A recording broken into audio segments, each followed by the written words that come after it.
Hey everyone, welcome back to the Pageant Project. My special guest for today is Nikolina Vujcic. I'm going to do my best to pronounce her name correctly. She's Miss Illinois, USA, 2025, born and raised in Des Plaines, Illinois, and is a proud first-generation Serbian-American. Trilingual in Serbian, Spanish, and English, she embraces her multicultural background with pride. The only child of two loving parents, she was immersed in her culture from a young age, spending her early years performing Serbian folklore dancing, a tradition she carried through high school. A lifelong performer, Nikolina also found her love for dance and cheerleading, participating throughout middle school, high school, and college. She attended Loyola University Chicago, where she earned her Bachelor of Science in nursing, while also excelling as a collegiate student athlete. As a member and two-year captain of Loyola's first ever competitive cheerleading team, Nikolina helped lead the team to a historic top 10 finish at UCA Nationals. At just 22 years old, she became a registered nurse and began her career in the Pediatric Emergency Department of the very hospital where she was born. As a nurse, Nikolina is committed to delivering holistic care while minimizing the emotional trauma children may experience during emergency visits. Her compassion extends beyond the hospital walls. She has a deep passion for service, encouraging others to use their individual gifts and talents to create meaningful, lasting change in their communities. Her service has reached the international stage. Most notably, she traveled to Lourdes, France, where she volunteered at the Sanctuary of Our Lady of Lourdes, assisting pilgrims, both sick and well, at the sacred baths believed to possess healing waters. Looking ahead, Nikolina plans to further her education by pursuing a master's degree in nursing education, followed by Nurse Practitioner school with a focus on fertility. She hopes to help minimize the stress often associated with fertility care and one day open her own fertility clinic, an inclusive, empowering space where women feel supported, heard, and respected. Her dedication to combining purpose with passion is what fuels her drive to serve, inspire, and lead with a servant's heart. Well, Nikolina, that's about it. Anything you'd like to add? I think that was about it for me at this time, but thank you so much for having me and reading all of that. It's my best snapshot of a little bit about me. I mean, a lot of you pageant contestants are very multifaceted. That's right. That's probably a next level up. The first question that jumps out. So you don't speak French? No, I do not speak French. I got my Serbian speaking skills just growing up in the household. Spanish, I ended up learning starting eighth grade. And then I also learned, oh, I apologize for the Chicago noise, but I also learned later in my life that Spanish came easy to me. And then when I went to France, I didn't necessarily go to study the language. I went more for the holistic healing education purpose. I think French is one of the hardest languages I've heard, and I don't think that I would be able to pick it up. I don't think so. Really? You were able to speak Spanish, but you think French would be hard? Yeah, and my in the Serbian language too, we have special letters that even I had to grow up Yeah. practicing using like it with my mouth. And when I hear the French people speak, I kind of wonder the way that their tongue moves too to make certain sounds. And I just don't think that my tongue would be able to do those same things just because of how my tongue works in other languages, if that makes sense. So the language itself is beautiful. I actually listen to French music kind of often. I think French music is quite beautiful, and they have their own kind of style to it too, especially French pop music. But I've never picked up French. Maybe it's something I need to look into though. And it's not like you don't already have enough on your plate. I'm not suggesting that you should learn it. It just sounds to me like you have an ear for languages because being trilingual, I mean, that's already showing off. I mean, I can only speak one language. You could argue I can't even speak English properly. But the Serbian, tell me more about that. So, because this is the thing, I told you I'm a tennis coach and I watch a lot of tennis. And there's one thing that American tennis commentators and Australian commentators are really bad at is pronouncing basically any name that's not like Smith or Jones. So Vujicic, is that correct? Yeah, I mean, always how I describe it is kind of like a buoy, the thing that you see in the Right, yep. water that floats. Replace the B with a V, vui, and then cheech. Cheeech. That's how I've always written it phonetically for graduation, for pageants even. That's usually how I try to spell it and explain it to whoever's announcing my name. And it's gotten good pretty far. To be honest, growing up, it was a little bit harder with both names and children and teachers to call out my name for roll call. But by 23, I've kind of figured out a little bit of a way to go about explaining how to say it. What's the weirdest or worst pronunciation of your surname that you've ever had? You must have had some real like highlights there. The one that sticks out is Vujcic. There was no thought of maybe the J makes a Y sound. There was none of that. They went for straight Vujcic, and I said, "That's me. That's me." Yeah, that's me, Vujcic. All right. Can I ask you about Serbians? Obviously, you're going to Miss USA representing Chicago, and we'll get to that. Being a tennis coach, I've seen a lot of Serbians. Obviously, Djokovic at the top. I think it's pretty inarguable, greatest of all time. And just in general, I was thinking about this before. Serbia, for a little country, seems to have performed very, very well, at least in competitive sports. And I want to ask you this because I have a few Serbian friends over here and I have my own thoughts on this. But what makes Serbians, A, so good at competitive sports, and B, so crazily patriotic? Like, even if there's two Serbians in the crowd, you're going to hear them. So what's up with Serbia? What's happening? I think Serbians in general, from just growing up as a proud Serbian-American and in the culture here in America, and especially in Chicago, we are very proud people, not in an ignorant way, but I think it goes to show based on the history of our country, how we used to be ex-Yugoslavia, and I'm sure people that were born there can even speak to this a little bit better than I, since my dad was the one who came over to America.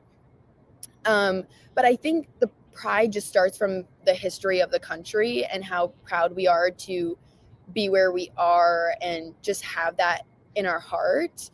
And going to sports, the Serbian build, I think we can credit to that as well. For basketball, we have tall men and women that strive in that sport, and we are pretty agile too, I think. So for example, tennis, we just love to show off who we are. We're proud of who we are.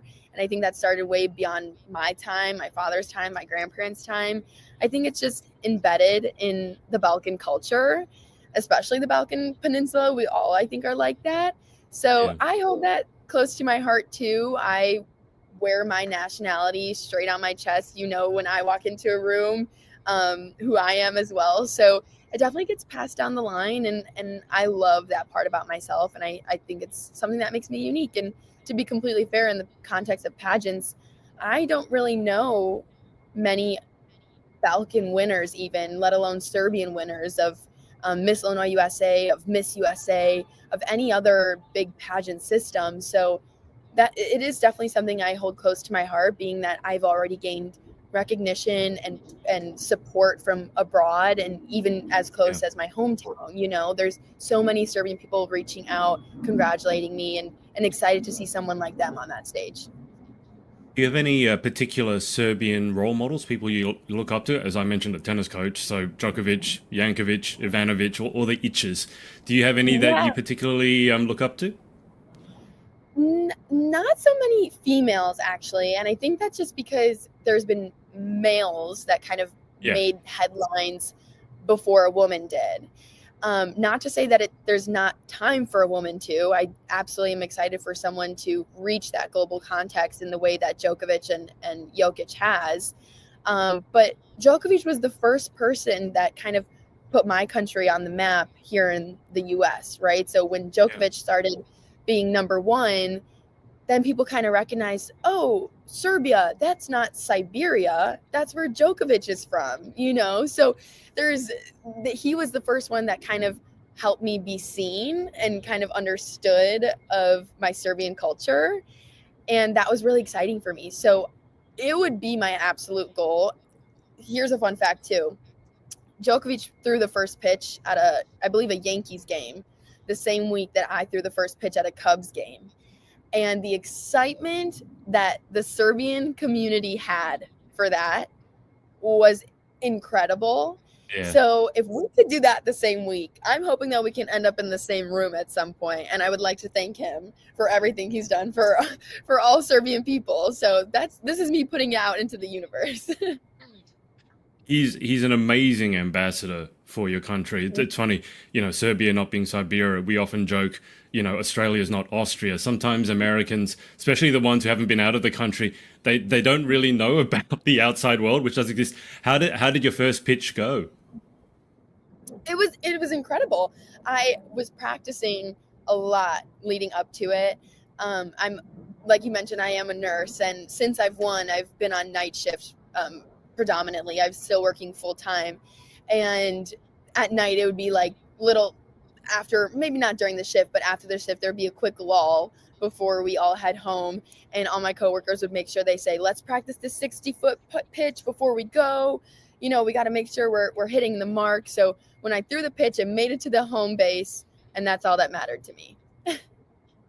Did that make you nervous? I got to think, like pageants and stuff, yes, you get nervous, or interviews. For me, I'd be pretty nervous throwing out the first pitch in front of I don't know how many people. It was a pretty stacked stadium, to say the least, but I wasn't really nervous because I think the stigma that happens around pageants is that I might not be successful. So the bar was low, right? And I am a pretty athletic person, I think. So I just had to do better than what they expected. And right. I think I did pretty great. So I made it to the home base. That was the goal. Yep. No, I'm sure you did better than what I could. You mentioned your dad and he moved over to America. Do you know much about his story moving over to America, how he got started, what were his first steps? Because very often with immigrants coming from other countries, they just got to outwork everyone because they don't have the advantages of knowing everyone. So do you know much about your dad's story moving to America? Yeah, my dad was born in a little village called Dragovo, Serbia. He had the normal village life. He grew up on the farm. And then he met this beautiful woman. And he met that beautiful woman at actually a little pageant that my mom took part in back home in Serbia. And she had won, and she didn't know really who to invite. So then a mutual friend said, let's invite my cousin. That cousin was my dad. They fell in love, they got married over there, lived together for 2 years over there. And when my mom was kind of realizing maybe it's time to start a family, she pitched the idea of moving back to America. So they took the leap, came to America. He had no knowledge of English. He learned from sitcoms and TV shows, got his English a little bit better, and then he just picked up whatever job a friend could give him. He worked his way up there, and he eventually went to trade school, and now he's a welder. But he does have that maybe stereotypical, some people might say, storyline of immigrating to America. But one thing my dad holds so close to him is family. His family is still all over there in Serbia. Him and I are the only two people with our last names at this point in America. And he just makes sure that it's known how to be a family man still, how to provide for your family. And he did the work to be where we are today as a family. And same with my mom. I mean, they have been the best team ever. There's a little intricate part of my story as well where they separated when I was 2 years old. And yet to this day, they've been the best co-parents. They're best friends to this day. And so I genuinely believe that my family worked their butts off to bring me even to this Miss USA stage. Because if they never met, if they never committed to the American dream, I wouldn't even be where I am today. And I don't take that lightly. I just want to back up for a sec. So your parents met through pageantry. So you literally would not exist if it weren't for pageantry. I've come to realize that recently, the more I tell this story. But yeah, I mean, my mom didn't do pageants much. I definitely took it way seriously than she did. She kind of took it as a little summer fun hobby for her. And she ended up winning a little, I guess you could say, local title over there in Serbia. And and she met my dad. So it really is the truth of my story. That's something else. I've heard a lot of stories, but not one that, you only exist because of pageantry. Let me ask about Chicago. You happen to be in like one of the cities in America that I visited. It's called the Windy City, I believe. I don't know what your thoughts are on that. But first questions first. The Chicago bean, I imagine that that's still there. And I think it was Giordano's Pizza. I remember having the most amazing pizza I think I've ever had in my life. I think it was Giordano's. So am I remembering that name correctly? I can't quite remember. Yes, it's Giordano's Pizza. We still have the bean. Um, those are some of the highlights of our city, but I think there's more notable ones. Um, some that come to mind are the planetarium. You will never be too old for the planetarium. You can go there and you would be mesmerized by all the features that's inside that museum. I also just love Michigan Avenue, just walking down it. It's turned into this beautiful shopping but sightseeing, and there's so much culture of Chicago embedded in Michigan Avenue. I think Chicago is getting finally the hype it deserves. I love this city. I went to school here. I lived here for so many years. And I hope you come back one day. We'd love to have you back here. I would love to visit. It was certainly, it was a really, I liked the place. I don't, maybe it was a pizza. I mean, if you give me good food, I'll like any place that gives me good food. But I need to ask you, so Miss USA is happening in, call it 2 weeks. You work as a nurse. Now, as a pediatric nurse, my family is all doctors, apart from myself, medical doctors. So mum and dad are both doctors. My brother's a doctor. And I know how hard emotionally and physically that work can be. So I've got to ask, at this point, you're balancing full-time work as a nurse, which can be so draining. And in less than 2 weeks, you're taking your place in pretty much the biggest pageant in the US. How is everything coming together at the moment? What's life like? How is the emotional state at this point? It's a question I ask myself every day. I definitely check in with myself, making sure I'm making time for myself so that I can be the best nurse I can be. I can be the best title holder there is. And without checking in with myself, I wouldn't be able to do that, right? So it is definitely a very busy schedule, but I'm also a believer in if you care enough about something, if you want to do something bad enough, you'll make the time for it. And that's exactly what I'm doing. So there has to be a good separation of work and of title holder duties. And I set that for myself straight. So 7 to 7, I'm working. After that, if I have to do anything for prep, I will do something for prep. Or even when I was working night shift, I work 7 p.m. to 7 a.m. straight to walking lessons. What's helped me a lot is just keeping a schedule and continuing to check in with myself and holding myself accountable so I'm not running myself too dry by the time I get to Miss USA. And I think on this journey of still working full time, but also still being the best title holder I can be, I've learned that I have power and commitment. I don't feel drained. I still leave feeling fulfilled. Some days, yes, are harder than others, but I try to zoom out and remind myself why I'm doing all of this. I'm a nurse because I want to take care of people. I want to make a difference in people's lives. I want to be the right hand for when people are going through some of the scariest times of their life, especially when you're not only taking care of the patient, but you're taking care of the family as a pediatric Yeah. ER nurse.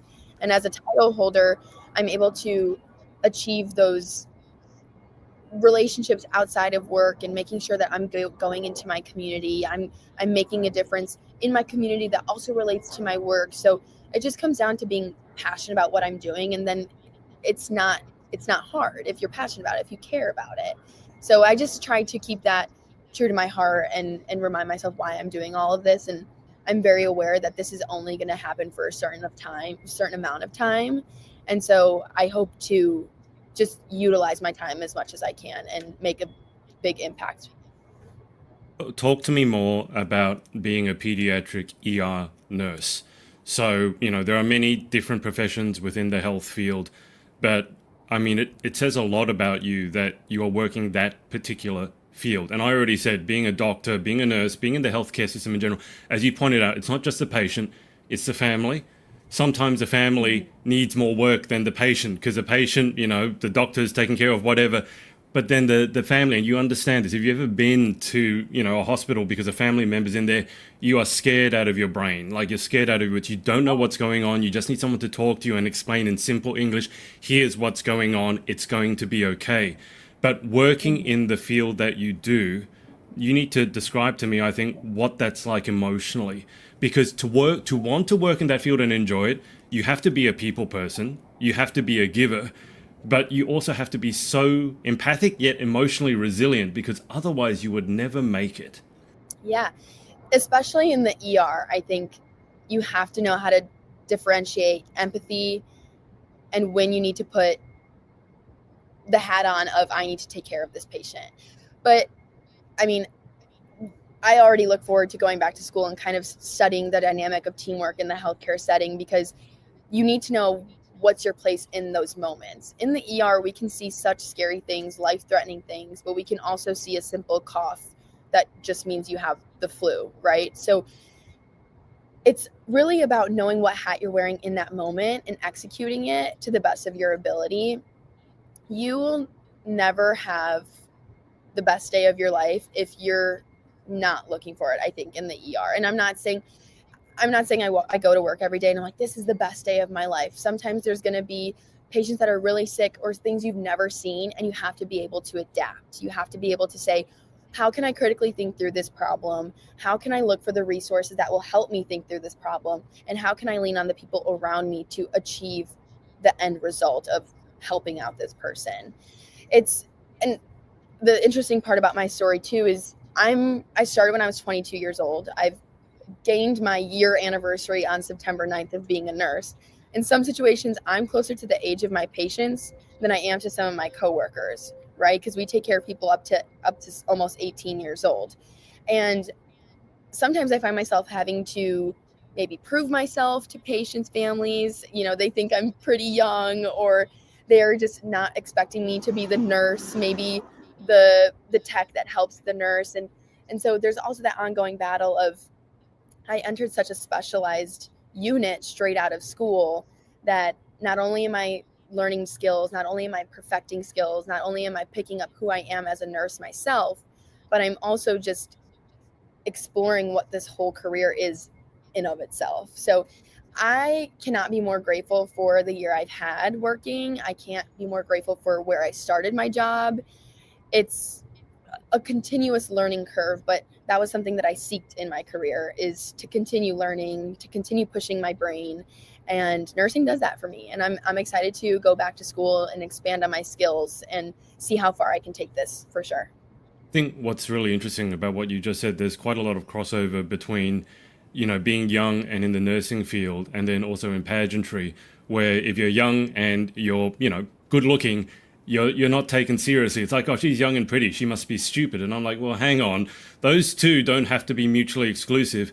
But what I'm fascinated about, so we're going into Miss USA, and it's really an interview for a year-long job, isn't it? Like being Miss USA. And I think what's interesting, and you tell me if I'm wrong, but from your position, working full-time in a career that can have so many crises, that one thing you have to be really good at is handling when the roof is falling down, the patient, needs attention, the family is panicking. And I'm just like, you know what?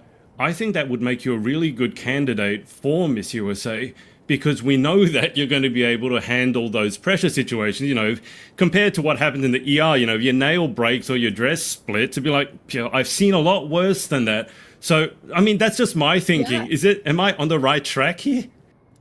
I hope so. That is exactly what I think going into Miss USA. I am adaptable. I persevere. I can turn into anything you want me to be, and not in a way where I'm changing myself, but in a way that can be beneficial for the organization. I know how to problem solve. I know how to critically think, and I know what it means to be a good representative for not only an organization, but for a title like Miss USA. So these skills that I take from nursing are absolutely applied as a title holder, and I think would be extremely beneficial to the next Miss USA. And especially, I mean, it's no secret that there's been changes happening in the organization. So if there's a time to have those skills, it would be now. Yeah, No, I absolutely agree with you. Tell me more about your pageant journey in particular. So, you're studying hard, you're working hard. It's not like you have an abundance of free time and you're just like, well, I'm bored. I don't know. I guess I'll do Miss USA. How did you get involved with pageantry to begin with? My parents put me in some smaller pageants when I was little that kind of took place in the malls. It started more kind of just like she's a cute toddler. This would be a fun, just kind of like a joke. And then I think they planted the seed a little too deep. I started doing another little Serbian pageant called Malamis Ogledala. I was somewhere around 10 years old. I won that, and then I took another really long break and came back to Miss Illinois Teen USA in 2020. And I placed the top 15 there. Then I came back the next year at 18 years old and decided to compete for Miss Illinois USA. I had no intention of winning at the time because I understood that the candidate that they picked might be someone more developed in who they are as a woman and their career, and that would have been my goal. But I also thought the best way to practice is to dive right in. So I knew that Miss Illinois USA was something I wanted in the future, so I started right away. I placed in the top 15 there again, took some time off from the USA system, came back this year, and was lucky enough to take the title home on my second try at Miss Illinois USA at 22 years old. So my journey really was maybe about 5 years or so in the USA system. Once I started as a teen, I knew that this is something I was not going to let go until I won. And one title holder that sticks out to me was Olivia Pura. She was a title holder that won the teen division and the Miss division, and she was who I thought would be similar to me, someone who's academically driven, someone who's beautiful on the inside and out. She was just, when I was little especially too, she was just someone I looked up to, and I never let that dream go, and now I'm living it, and it's still crazy to think about. I'm seeing a competitive fire in your eyes when you're talking about this. Are you a competitive person at all? I I'm not a competitive person in a way that I want to be better than other people. I think competition helps me be better than I was yesterday. Yeah. So growing up, I was a cheerleader, I was a dancer. I always looked for competitive opportunities, but not because I wanted to prove a point that I was better than someone. It's because I wanted to continue pushing myself. And Yeah. by someone externally judging you or ranking you, it just kind of keeps you on your toes, lights a fire in your belly. And I knew also looking back that cheerleading and dance was going to end at some point for me. So pageantry was a great way for me to continue that fire lit in my belly. Especially when I look back on it, I couldn't be more thankful for pageants, especially the interview portion.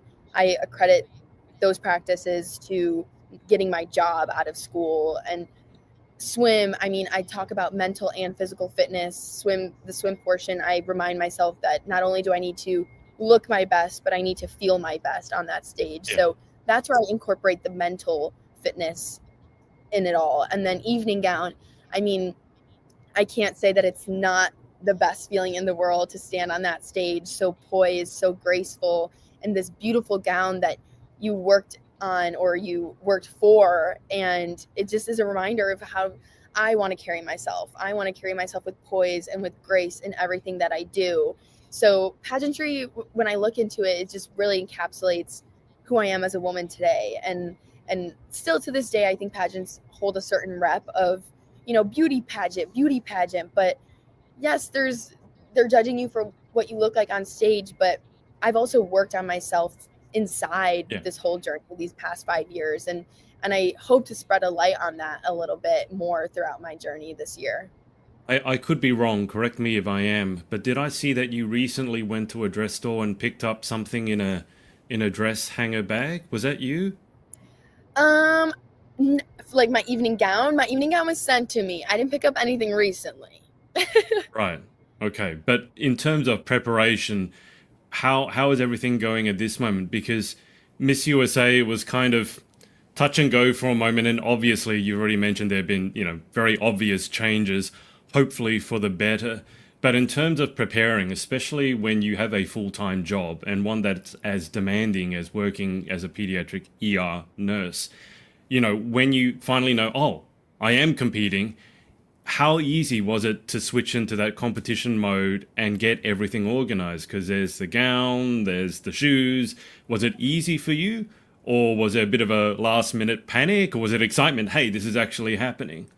To be completely transparent, the night I won, that next morning, prep started. I started thinking state costume. I started thinking gown colors. I started thinking interview, what I was going to wear. I genuinely have been prepping since before I won the title, because in my head, I thought the girl they'd want to pick is the girl that is ready for the job. Yeah. And I wanted to make sure that I was ready even before I won the state title. I wanted to prove to them that they're picking the right girl, because not only can I be Miss Illinois USA, but I can also be Miss USA.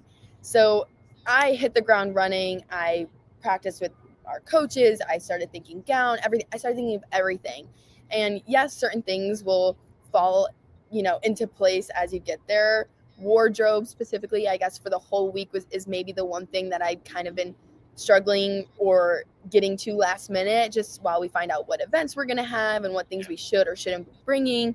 That, I think, is the one thing that I may have put off a little bit. But prepping as for interview and all the parts of competition and making sure I'm presenting my best self and being my most authentic self that week has been from the very beginning. People through what your crowning moment was like. I've just been sort of interested talking to people. Some people are very stoic. Some people, there's obviously the person who cries a lot. There are some people who get very confused that it's them. They can't quite believe it. There's a person who collapses on stage. What was your crowning moment like? If you watch the video, me and Yelena are on the stage holding hands. We're like shaking back and forth. That's all my fault. I was just shaking this way, just could not. I just got the chills right now. I could not wait 2 more seconds to find out who they were going to call. And after they say my name, you just see me kind of release back. It was just like a sense of relief almost. I almost have no words to really describe how I felt. It was just a relief that it was my name called, but also I think the moment you think it's absolutely your name or you don't think it's your name, you have to just be semi-open to the idea that you're going to go. You have to let that idea in the door. And when that idea walked through the door and I heard my name called, I was just relieved. I keep saying relieved. That's the only word I can think of. And after they put the sash and the crown on me, and I was just thanking the judges, waving to my family. And then next thing I knew, I was hugging my Miss Illinois Teen USA, Sophia. And I remember whispering in her ear, like, let's go, let's do this. We're going to Miss USA, Miss Teen USA. And I love my crowning video. You also see me and Grace Rohde, who was Miss Illinois USA last year. We had a couple words exchanged together, and I remember it so vividly, and I wish I could relive it every morning. But I think that's the precious part of it, is you only live it once, so you better be grateful for it, and for that I am. I mean, in a couple of weeks' time, you might have another crowning moment. You never know. How long did it take for for the reality to sink in that you are Miss Illinois USA and that you will be competing on one of the biggest and most prestigious stages in the world? I mean, has it sunk in yet, or are you still on cloud nine? I think I'm still on cloud nine. I don't think it's gonna kick in until it's over, maybe. There's moments where people come up to me and they say, oh my gosh, you're Miss Illinois USA, you're Miss Illinois USA. And it's moments like that where I'm like, oh my gosh, I really am Miss Illinois USA. And then there's moments where I almost have to defeat the imposter syndrome that comes into my brain and realize that, no, I deserve this and I am this, and remind myself that this is the time in my life where I need this.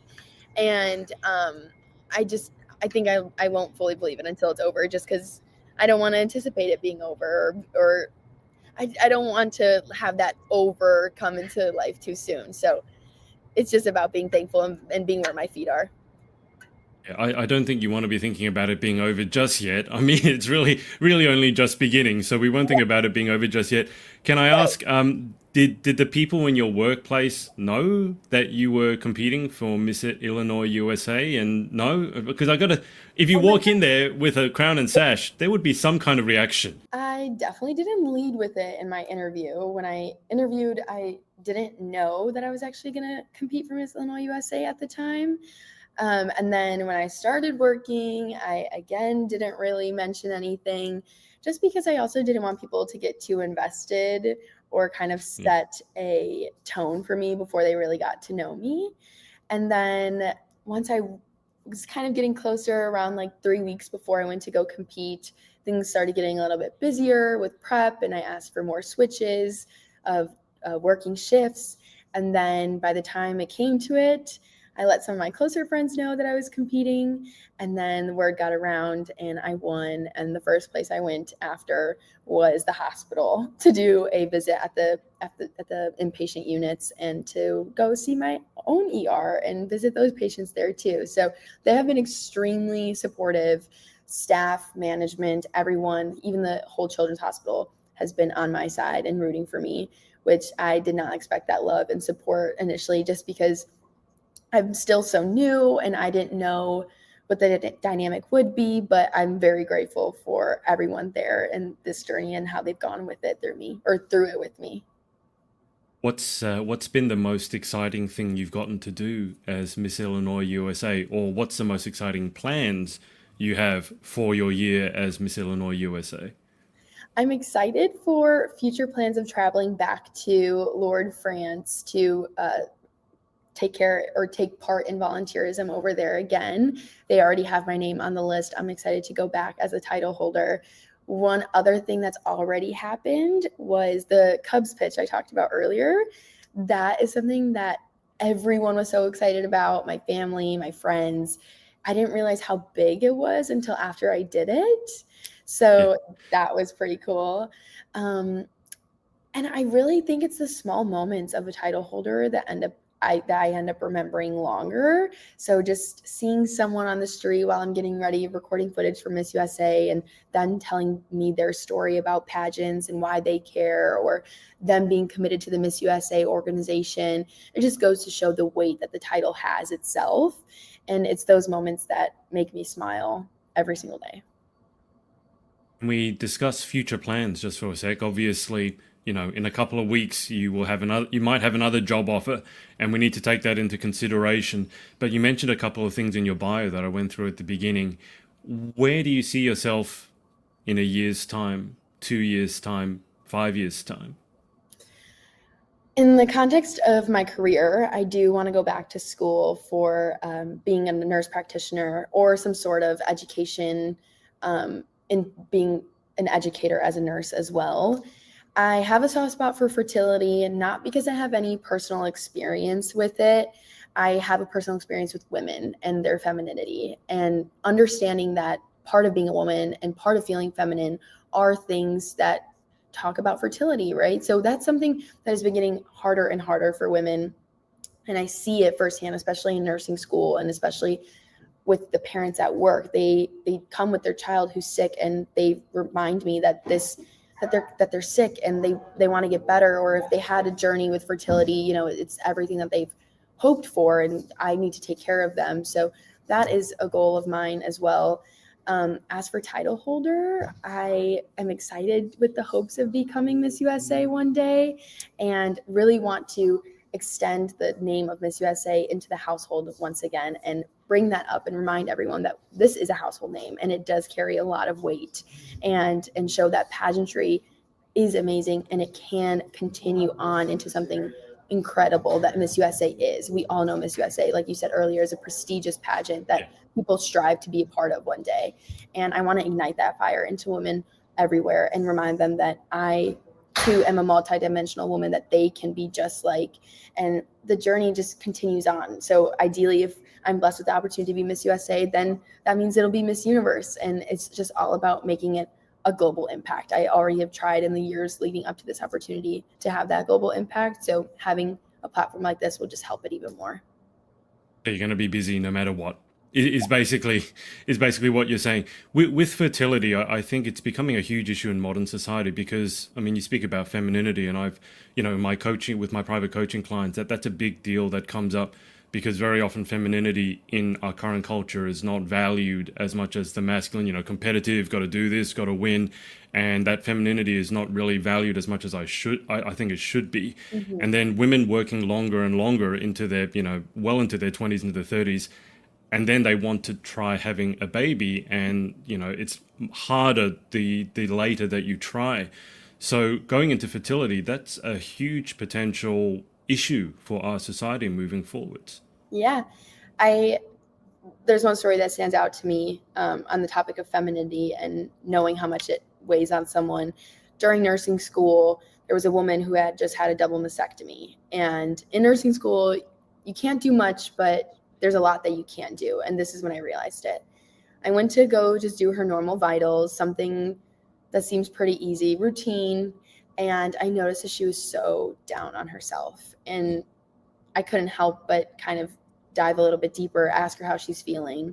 And that goes back to the whole holistic care idea of caring for the whole person, not just the science that's in front of you of a human being. And she just told me how stressed she was. And she was really worried that the image to other men would change now that she has had this double mastectomy.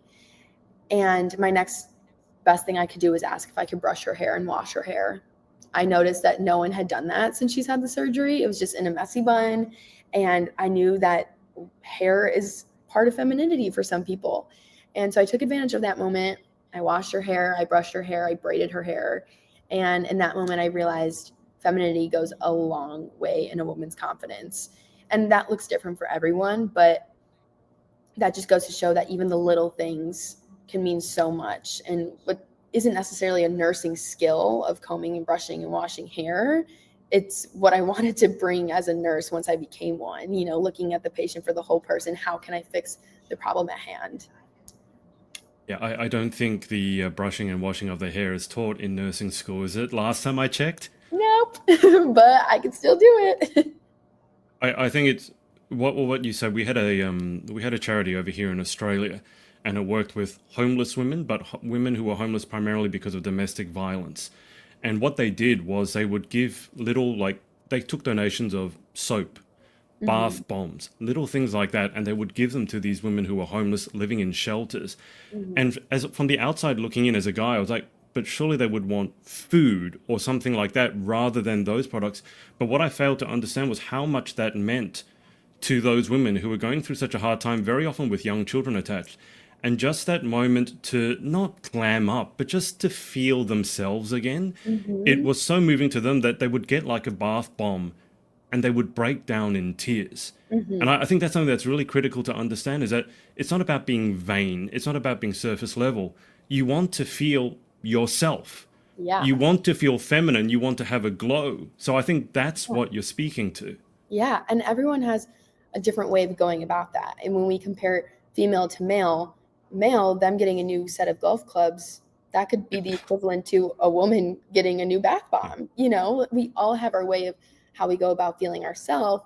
It's just society, I think, puts a little bit of restriction on women and what that could look like, which we should break that boundary, and we can do that. But tell me what it says about you that you saw that woman who'd had the double mastectomy and you didn't just leave her there after you took her vitals, because a lot of people would have done that. That was what was required was of you to do the vitals, not to brush her hair. Yeah. What does it say about you that you not only noticed that, first off, which I give you gigantic props for, but secondly, you decided to actually do something about it? I hope that it just shows the empathy that I have for anyone and everyone in any settings. I think empathy can, especially for me as a nurse, can go beyond the hospital walls.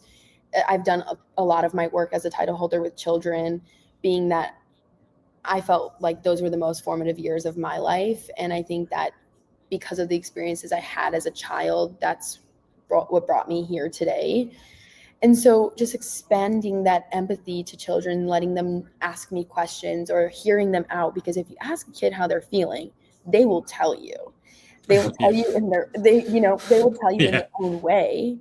And based on the dynamic of what they have at home or at school, I've had really serious conversations with third graders that I never thought would happen until I just asked them how they were. So Yeah. I can't tell everyone what to think about me. I can only hope that my actions speak for themselves. Yeah. But if I could hope that that one experience gets a message across, it's that I'm here to listen. I'm here to take criticism of how I can get better. I'm never going to be perfect. No one's ever going to be perfect, but there's parts of me that makes me special. And I hope other people can find those parts in themselves. Worked with a lot of kids as a tennis coach, and I loved working with kids because they were so authentic and they would always tell you exactly what they were thinking. There was absolutely no filter. I'm just curious for yourself, if there's a young boy or girl watching this and they see you, maybe you're in your crown and your sash, and they say, oh, that's Miss Illinois USA. What is it that you most want them to think about you? Like, what's most important to you in terms of the person you are? Is it the empathy? I think it's my freedom to be myself. As a title holder, I want to make sure people know they can laugh with me. I want people to know that they can talk to me, confide in me. And I want people to know that it's kind of a cliche, but I'm someone that wants to be a good representation of everyone, not just a small group of people. I don't want to just put myself in a box, and I want everyone to make sure that they know that this is the most authentic version of me. I'm quirky, I'm bubbly, but I'm also gritty and motivated. You can do anything you want. So if you want it bad enough, I struggle with questions like that of just what's one thing, because I'm not just one thing. I'm a lot Yeah. of things. On one day, I can be sad. Nikki's sad sometimes, and if you ask me on the day that I'm sad, I will tell you that I'm sad, and that's okay. And I'm going to be honest with you. Yeah. And today I'm excited. I'm ready. I feel motivated because this is a great opportunity to talk to you. And I know that this is a small part in such a bigger journey of Miss USA. And still this small part is something so important, so big to me. So I do struggle to answer that question because I just think Yeah. there's more Yeah. to me. Yeah, no, I really hate those questions myself. So it's funny that you mentioned that, because I'm an entrepreneur. So when someone asks me, what is it that you do? I'm like, well, do you want the real answer, or do you just want me to give you like one and we can move on? Right. Because I think everyone is multifaceted. But to your point, I think a lot of the issues we have in society, as divided as it is right now, is because everyone wants to fit people in boxes. Politics comes directly to mind. It's like, oh, who did you vote for? I'm like, I'm not going to answer that question, because that's you trying to put me in a box. And then based on that box, you're going to judge everything about me. Like, you'll love me or you hate me. And I was like, I have no time for that. Right. So I think that's a very important quality or point of view to have as a future Miss USA. If we're going to bring society back together, is stop labeling, another way of putting it, right? Stop labeling, stop putting me in a box just because I work as a nurse, or just because I voted a certain way, or just because I'm a young woman, doesn't mean that I fit all those labels. So I think Absolutely. the point you make is absolutely well made. Thank you. Thanks. Okay, so just before we move, because I've had you on for almost an hour or so, and we've had a rain delay. To use a tennis term, what's the weather like in Chicago, by the way? Does it like change? That's what I remember. Like every 15 minutes, it's different.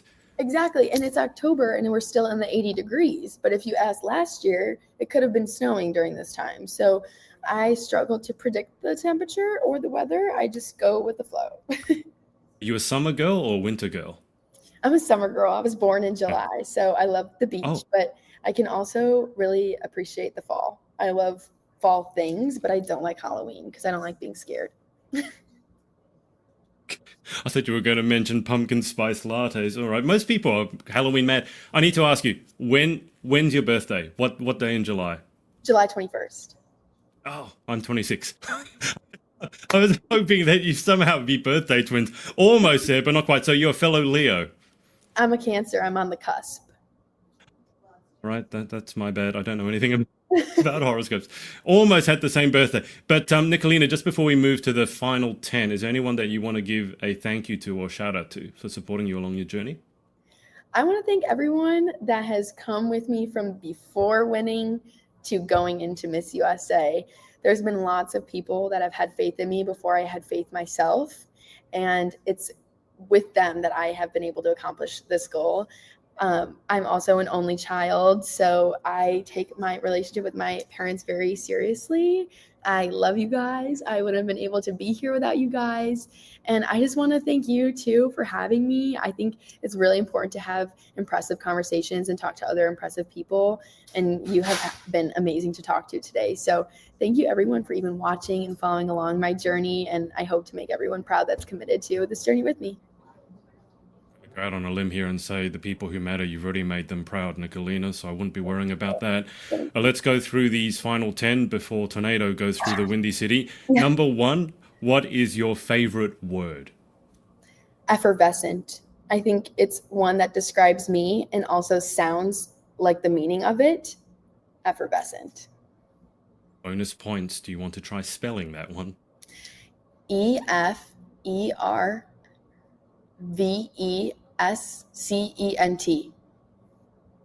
Bad, not bad. I think you missed a double F, so EFF and then everything else. Darn. Effervescent. That's just good. You got the difficult part, right? Number 2, what is your least favorite word?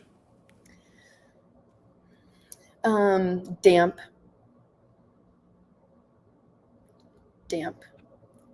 Use it in a sentence. My socks were damp after I stepped in a puddle.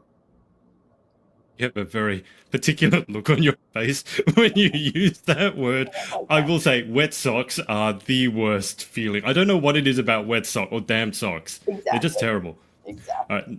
Number 3, in life, what gets you excited? What turns you on? Right now, it's Miss USA. No matter how cheesy that sounds, I wake up every day being excited for Miss USA and knowing that I have a once-in-a-lifetime opportunity and I can't let that go easy. So, Miss USA. Are you dreaming about USA at the moment? Yeah, okay. Yeah. Are they good dreams or bad dreams? Good dreams. Very good. Okay, dreams. that's all that matters. All right, so that's what turns you on, Miss USA. What turns you off? When the shower drain doesn't drain and then you're standing in a puddle while you're showering. This sounds like it's been a personal experience. Yeah. When I feel like it happens when I travel, like hotel showers, the drains don't always work. And I don't like standing in a puddle because I feel like I'm standing in my dirty water, if that makes sense. Thought you were going to say because it's damp. I also have a thing against hotel showers, but that's because I'm tall and I can never fit underneath them. So Likewise. Yeah. Okay, number 5. What sound or noise do you love? I love any music, particularly the sound of Lana Del Rey. I think she has a really special way of getting emotions through lyrics, and I like listening to music even if I'm not feeling that certain emotion of the song. Yeah. And she does a great job at making me feel a type of way if I want to feel it, even if I don't want to feel it. I was going to say you're a dancer, but I never met a Serbian who doesn't dance. Put the music on and they all break loose. It's a Serbian thing. You're born with that in your blood. Yeah. Okay, so what sound or noise do you hate? The sound of the hold music when I'm on hold at work. Because in the ER, it is fast paced and I don't have time to be on hold. So that song. Fair enough. If you could have any one superpower, what would you pick and why? To teleport. I do have to say I love traveling. I love going new places. And by teleporting, I can get there a lot quicker and I can start my journeys faster. You'd also avoid TSA, which, given my last experience in the US, I would happily pay any amount of money to avoid TSA. All right, what job other than your own would you most like to attempt? A teacher. In high school, I was debating between being a teacher and being a nurse, and watching my aunt have her baby, who's my cousin, obviously, that kind of paved the way for me to know that I want to be a nurse and not a teacher. However, once I did more research, I learned that I can eventually do both. So that's the goal of going back to school. Mm-hmm. You can have your cake and eat it too. What job would you definitely not like to attempt? Being an accountant, I like math. I love math. I do math as a nurse. I like math because it makes sense in my brain. However, the idea of sitting down on a computer or looking at paperwork all day turns me off. I like moving. I like being, hands-on with something. And accountants, I don't think are very hands-on with tools and stuff like that. I work a lot in AI, and the good news is AI pretty soon probably can do most of what your accountant would do. So it's not good if you're an accountant, Right. but for other people, Final question: if heaven exists, what would you like to hear God say when you arrive at the pearly gates? We've been waiting for you, I think. I believe in God. I'm Christian Orthodox, and I really believe in him, and I think he's helped me get to where I am today. And by we, I mean all my past loved ones, and I know that they're in a better place now. And Yeah. I mean, this question is actually extremely beautiful, and I'm like kind of speechless by this question, to be honest, because there's been family members that have passed recently that I think have helped me get to where I am today and have been my guardian angel. And I'm not rushing to see those pearly gates, Yeah. obviously, but I think it'll be a moment to hear that and see everyone again, if that's what Yeah. that's like up there. And I know that God would be willing to embrace me with open arms, and has seen that I tried to work through him as a nurse. Even I went to a Jesuit school, and we had a blessing of our hands at Loyola, and so I tried to hold that to my heart every day and know that as a nurse, I work for him, and he works through me in healing. Yeah. No, that's beautiful. I often, I'm respectful of whatever anyone believes. I'm a Catholic myself, and I read the Bible from beginning to end a couple of years ago. And the biggest part for me really is, the thought of heaven and being able to see your loved ones again, because it's like, well, I don't want to think. I don't want to believe that we just cease existing. I Yeah. want something to look forward to. Yeah. And so I think that's absolutely beautiful. Well, Nikolina, it's been an absolute pleasure having you on and getting to speak with you. Best of luck in 2 weeks' time. Thank you so much. It has been such a pleasure for me as well to hop on here, and this conversation is one that I'll hold with me even at Miss USA and remind myself of how important this was to me. So thank you so much, and thank you for all you do on social media. I love watching you and all your tips and tricks, and it's just really great that I had this moment with you. Well, I appreciate you saying that. I'll keep you on the line for just a sec whilst I hang out with the audience. But thanks everyone for watching, and we will speak to you next time.